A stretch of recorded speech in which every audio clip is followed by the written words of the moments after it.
Pegang baik-baik. Mustahil dunia dalam genggaman kalau yang punya dunia kau tinggalkan. Contoh, saya akrab dengan Pak Kepala Sekolah. Saya datang ke Madiun. Pak Kepala Sekolah, saya ada di Madiun ini, mau keliling-keliling, cari-cari makanan enak di sini. Tapi masalah saya tidak ada mobil, Pak Kepala Sekolah. Apa kata Kepala Sekolah? Tenang Pak, sebentar, tunggu saja Pak.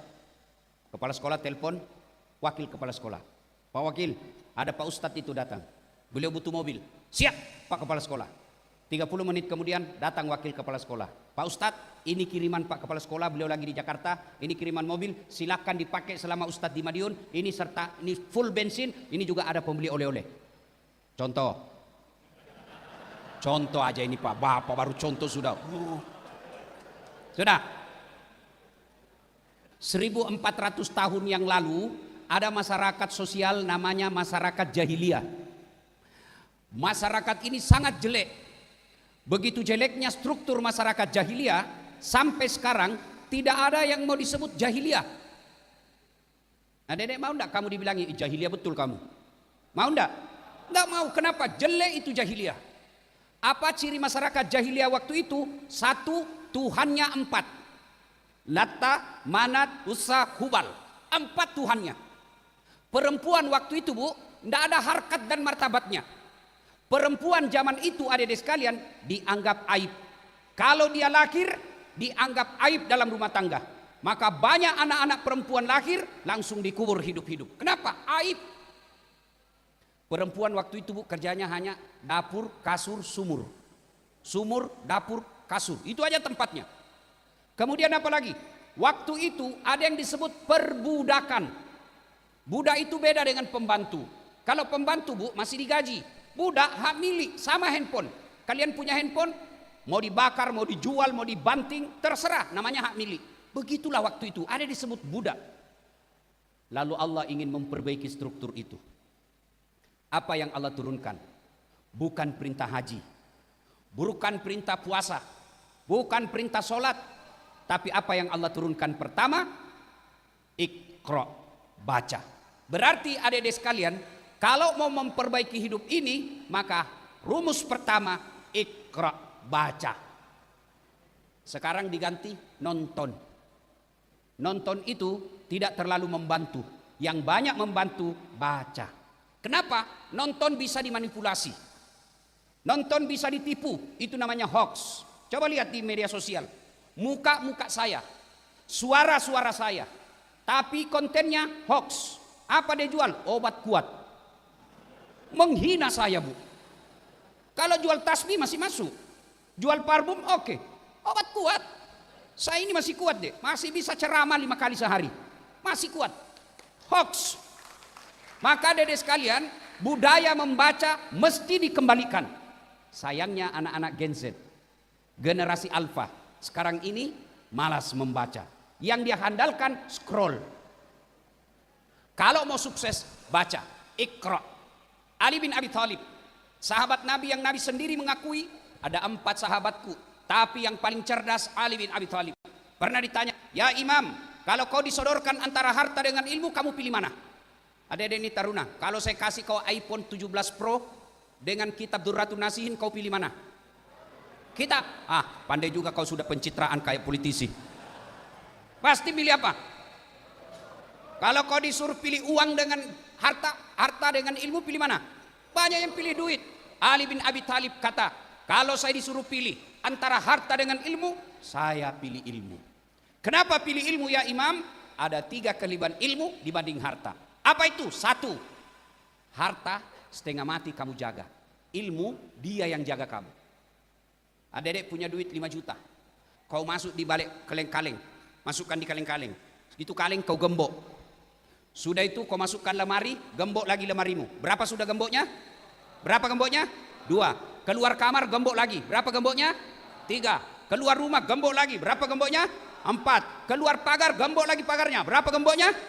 5. Sampai di sekolah hilang gemboknya, hilang kuncinya. Setengah mati kamu jaga. Sementara harta, ilmu, harta kamu yang jaga. Ilmu dia yang jaga kamu. Mana buktinya? Kau tengok saya tadi kan? Saya dari Surabaya mau ke Ponorogo dikawal polisi. Niung, niung, niung, niung, niung, niung. Kenapa? Apa karena saya gagah? Tidak. Apa karena saya pejabat? Bukan. Kenapa? Ada ilmu. Coba saya tadi disambut, dikasih kalung, dihormat. Padahal saya tidak gagah. Lebih gagah kalian daripada saya. Saya mau contoh ini bagaimana cara kasih perut kecil seperti itu tadi. Masya Allah. Sudah dari tadi saya lihat dia bagaimana caranya ini kecil betul perutnya. Kalian lebih gagah dari saya. Tapi saya penuh pesona. Mana buktinya? Kau mau foto sama saya toh? Maka ilmu angkat derajatnya. Dengan ilmu kamu yang dijaga. Harta kamu yang jaga dia. Yang kedua kelebihan ilmu kata Ali. Harta belum tentu kau bisa dapat ilmu. Tapi ilmu kamu bisa dapat harta. Adik-adik di kampung. Ini cerita benaran ini di kampung saya. Pak Kepala Sekolah ada di kampung saya kaya. Tapi tidak ada sekolahnya Pak. Waktu itu ada namanya wartel. Sekarang tidak ada lagi wartel. Warung telepon. Masuk dia di wartel Pak. Langsung dia ambil catat nomor HP bapaknya, anaknya. Dia telepon anaknya di Makassar. Dia telepon, dia simpan itu nomornya. Dia teriak, halo bapakmu nak. Halo bapakmu nak. Dia tidak pencet dulu. Saya bilang Haji pencet dulu nomornya. Sudah itu barulah dia bilang kalau gitu kaulah yang ngajar saya. Saya pencetkan nomornya. Sudah dia telepon. Yang di mulut dia simpan di telinganya. Yang dia telinga disimpan di mulutnya. Halo, halo. Saya bilang Pak Haji terbalik Pak Haji. Terbalik Pak Haji. Dia bilang lagi loha, astagfirullah. Bukan halonya terbalik. Ini ada duit tapi tidak punya ilmu. Dia masuk lagi ke mall. Tahu mall ada ya? Masuk di mall. Dia lihat tangga lift. Tahu tangga lift? Yang naik turun itu. Begitu dia masuk, dia lihat ada tulisan open. Wih, besar sekali pembikin kuenya. Karena di kampung pembikin kue open Bu. Dia bilang, besarnya pembikin kuenya. Tiba-tiba ada orang Tionghoa mau masuk.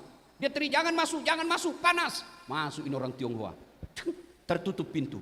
Selang beberapa saat, keluar orang Papua. Dia bilang, saya sudah bilang jangan kau masuk, hangus kau. Padahal lain yang masuk, lain yang keluar. Inilah kalau ada duit tapi tidak punya ilmu.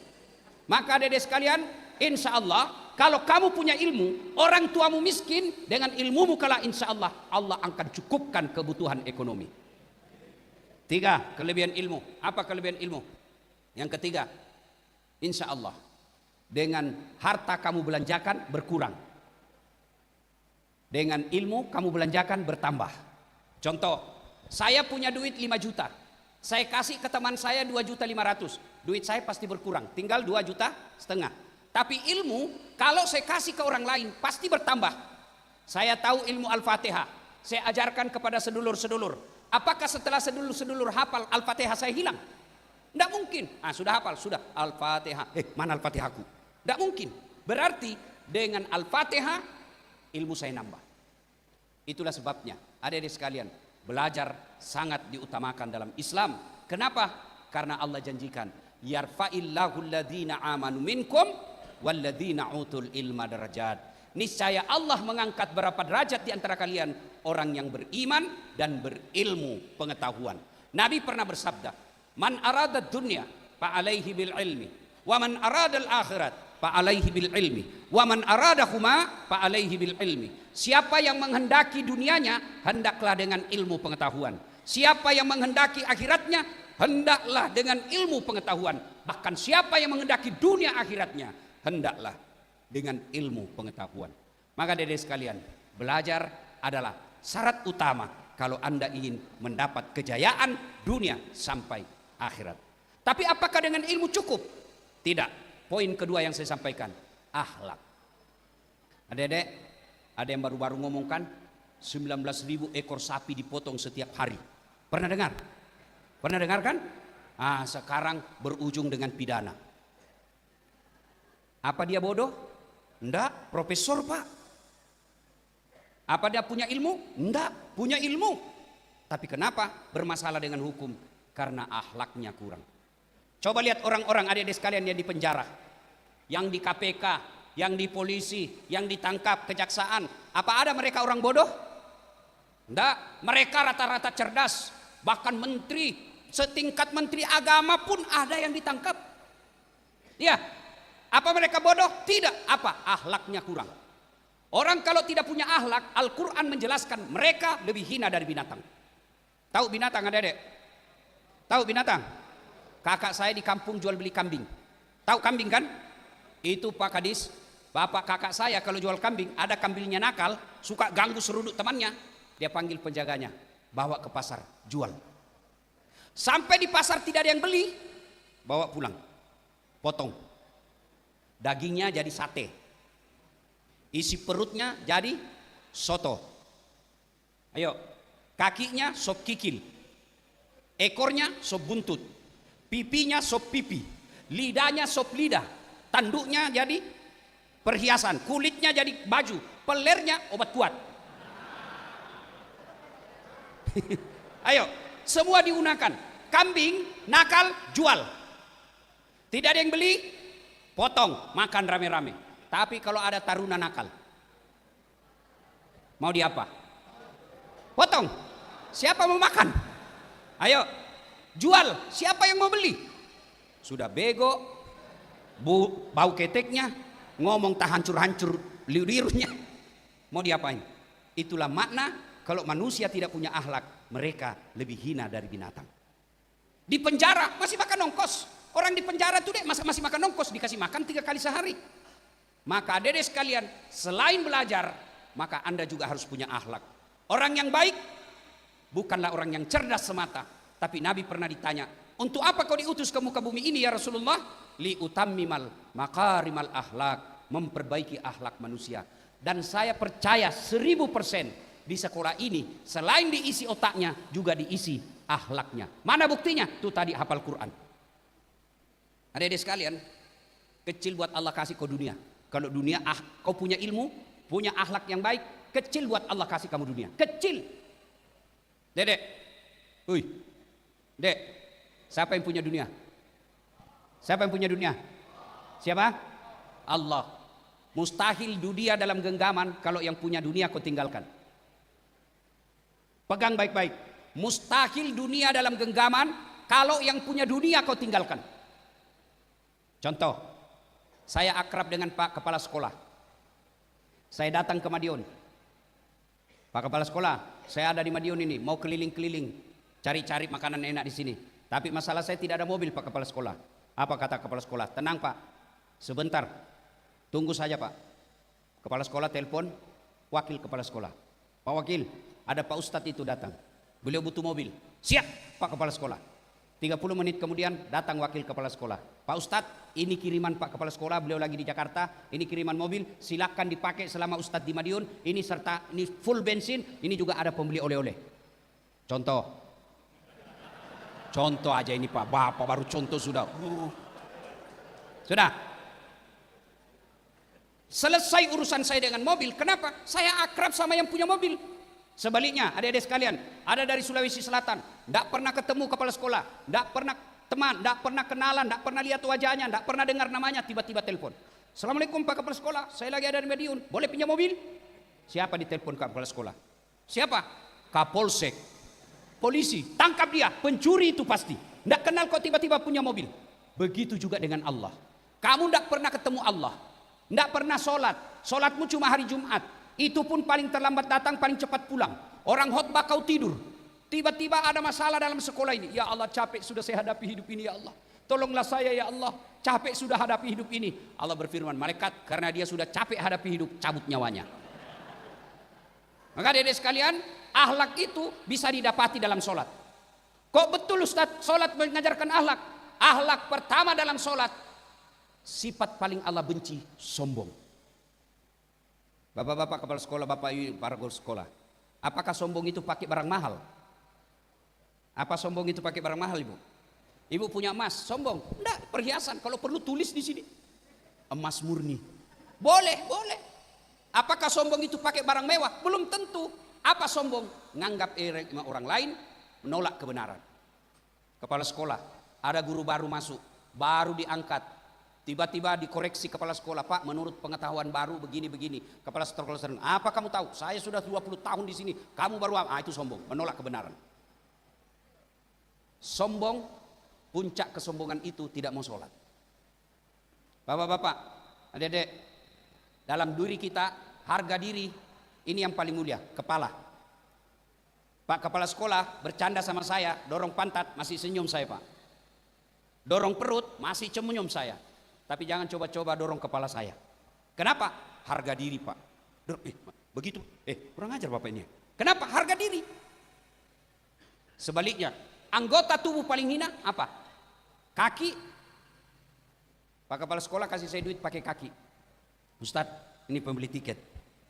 Oh, Pak, biar saya miskin. Jangan kau hina saya tikam kau. Kenapa?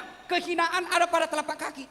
Tapi ketika ketemu dengan Allah, kepalamu yang mulia, rendahkan sehina kakimu, telapak kakimu itu.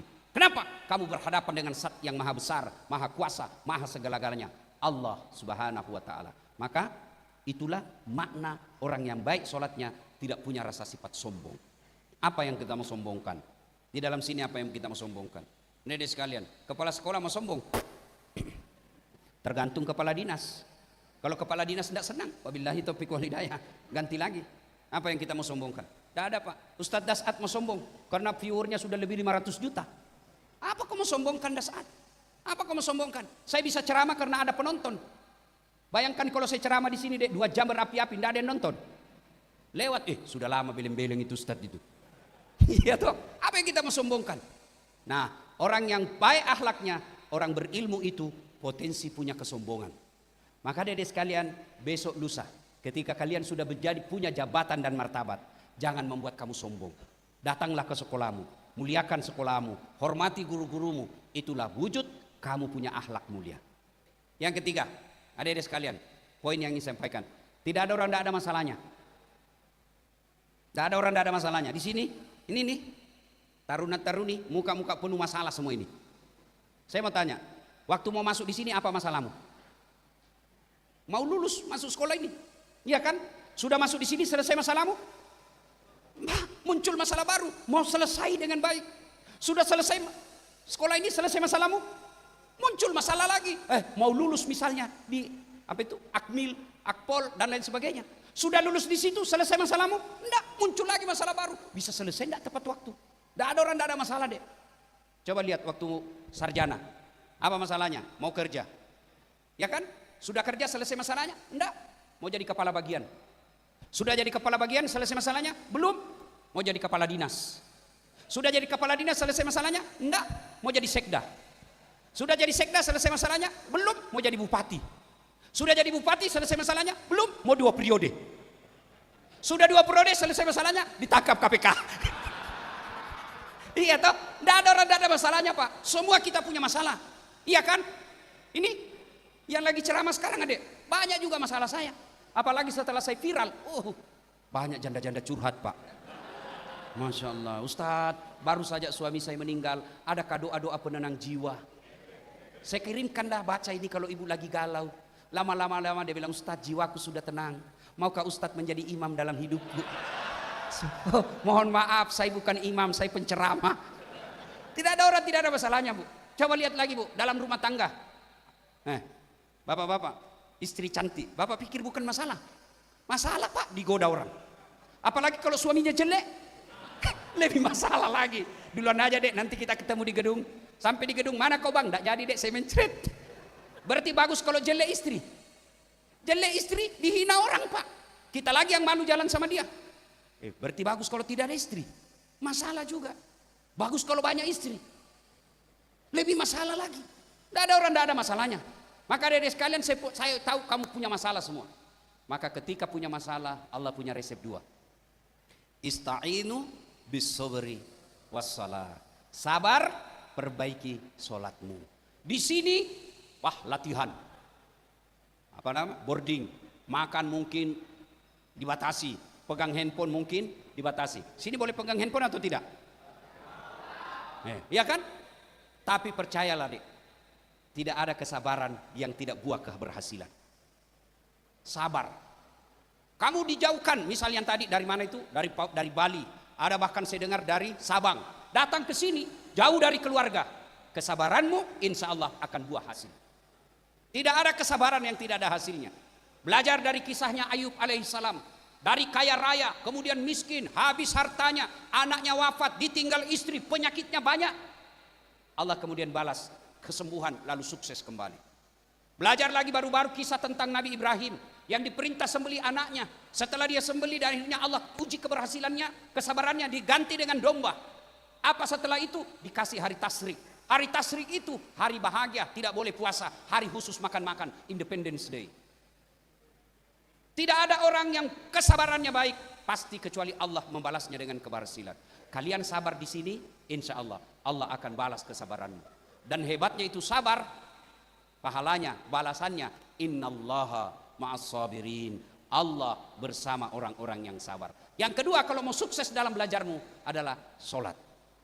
Sholat adik-adik sekalian. Apa alasan tidak mau sholat? Coba bilang. Syukur-syukur kalau di sini berjamaah. Berjamaah sini.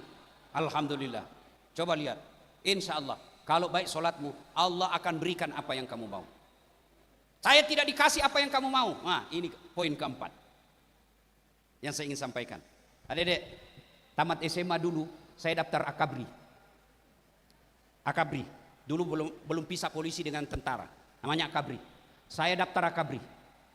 Tes fisik tidak lulus. Kenapa? Ceper. Tinggiku tidak cukup.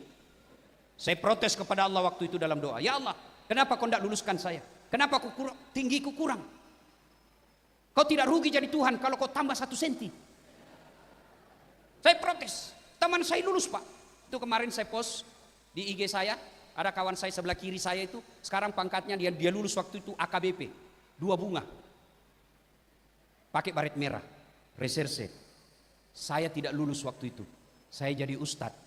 Dia pakai baret merah, saya pakai baret putih. Alhamdulillah dengan baret putih saya pakai ini. Mulai baret merah sampai baret hitam saya ceramai semua. Apa ya? Sangka baik. Andai saja saya lulus waktu itu, sampai sekarang barangkali masih setengah mati hormat. Datang komandan, siap komandan. Datang gubernur, siap gubernur. Datang presiden, siap pak presiden. Sekarang saya jadi ulama, mereka semua yang hormat sama saya. Maka adik-adik sekalian, ketika kamu sudah belajar dengan baik, sudah tingkat kesabaranmu baik, sholatmu baik, kamu datang ke sini, mau jadi tentara, mau jadi polisi, mau jadi apa saja, ternyata Allah tidak kasih, percaya apa yang kamu minta tidak baik. Dulu gagal tentara, saya daftar kedokteran. Saya ikut bimbingan tes. Saya sholat tahajud 40 malam berturut-turut. Saya nasar puasa 7 hari kalau lulus. Begitu pengumuman tidak ada namaku. Saya ulang lagi tahun berikutnya tetap tidak lulus. Ulang lagi berikutnya tetap tidak lulus. Andai saja boleh 5 kali saya tes. Ternyata begitulah cara Allah menghalangi saya. Tidak lulus saya kedokteran. Saya lulus sospol, ilmu komunikasi. Saya tahu jawabannya. Setelah saya kuliah di komunikasi, saya pulang sekolah kuliah, terjadi tabrakan di depan Universitas Al-Ghazali, sekarang Universitas Islam Makassar. Tabrakan, berceceran darah di aspal. Dia yang tabrakan, saya turun tolong. Saya yang hampir pingsan. Kenapa? Saya tidak bisa lihat darah sampai sekarang. Biarpun di WhatsApp lihat orang tikam atau langsung pening. Seolah-olah Allah ingin berkata, Das'at, bagaimana kau mau jadi dokter? Kau tidak bisa lihat darah.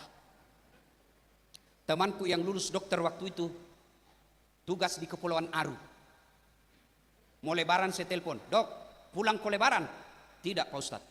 Rugi-rugi kau cari uang jauh-jauh tahu tidak lebaran sama orang tuamu. Kenapa tidak pulang? Mahal tiket. Dalam hati saya, alhamdulillah untung saya tidak jadi dokter. Saya tidak pernah pusing soal tiket. Kemana-mana saya gratis. Dan hebatnya bisnis kelas. Hebatnya lagi pergi tidak bawa uang, pulang. Maka sangka baik, jangan pernah sangka buruk. Ternyata temanku yang jadi dokter, saya jadi dokter juga, tapi bukan dokter fisik, dokter psikis, mengobati orang-orang yang rusak jiwanya. Maka adik-adik sekalian, kalian sudah tes fisik sampai itu perut kepis, ini otot baja, sudah makan, pokoknya bagus sekali. Kamu tes, ternyata apa yang kamu mau tidak Allah kasih, berarti bukan di situ yang terbaik. Contoh ketiga lagi, 2014. Saya ikut Pilwali Makassar. Mau jadi pejabat wali kota. 10 pasang calon. Kalah? Tidak. Cuma yang menang lebih banyak suaranya. Saya tidak mau bilang kalah, belum tentu dia lebih hebat dari saya. Ternyata Allah tahu. Kamu tidak cocok jadi pejabat. Cocoknya jadi ustadz. Alhamdulillah. Maka adik-adik sekalian, belajar. Belajar, jangan pernah putus asa. Putus asa adalah sifat orang-orang fasik.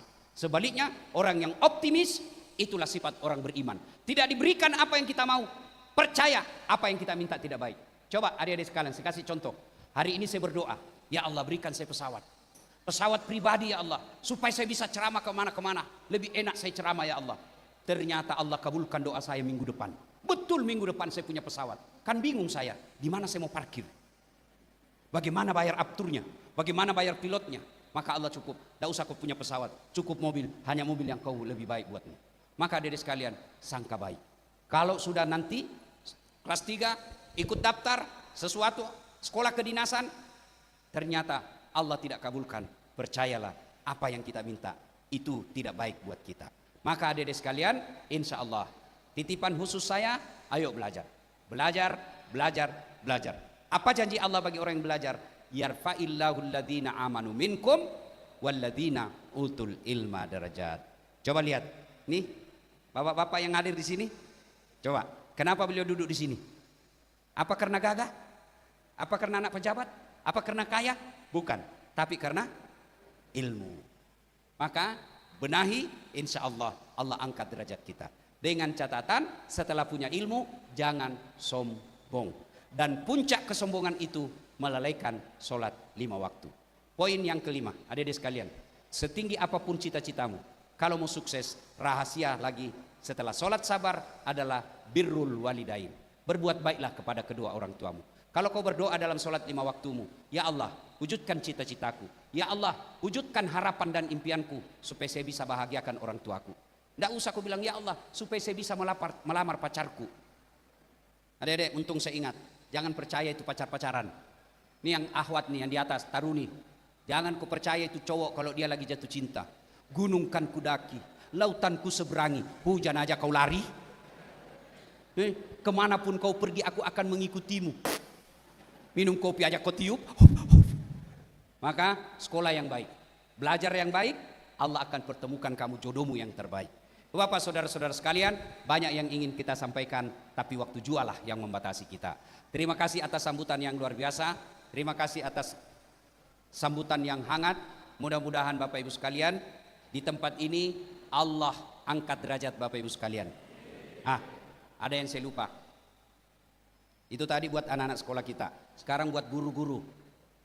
Bapak-bapak, ibu-ibu guru, bapak-bapak ya. Ibu-ibu, kalau ibu meninggal siapa yang doakan ibu? Siapa? Suami. Jangan harap bu kawin lagi.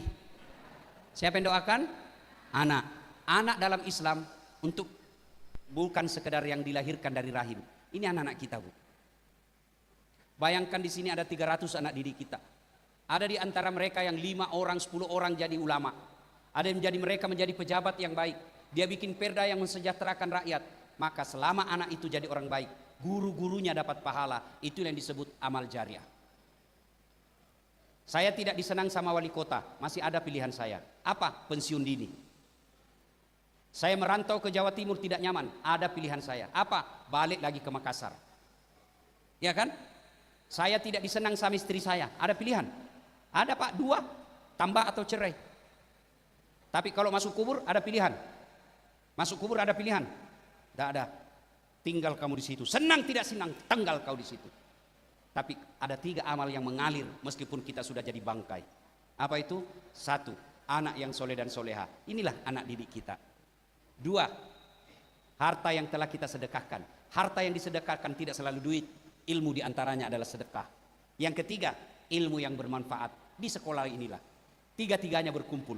Anak yang soleh dan soleha, harta yang disedekahkan, dan ilmu yang bermanfaat.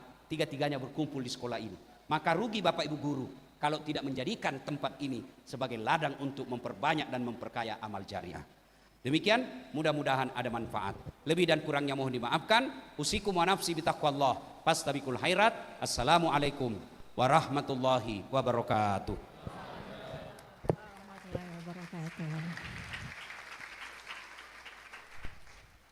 Masya Allah, Alhamdulillah, Allahu Akbar. Sungguh nikmat yang sangat luar biasa yang telah Allah anugerahkan kepada kita semuanya. Karena tausiah beliau memberikan ketenangan untuk jiwa kita semua. Dan kita doakan bersama semoga beliau senantiasa diberikan kesehatan, kekuatan, serta keberkahan dalam usianya, dan ilmu yang dibagikan kepada kita semuanya akan bermanfaat, memberikan kebahagiaan dan keberkahan untuk kita semuanya. Amin amin ya robbal alamin.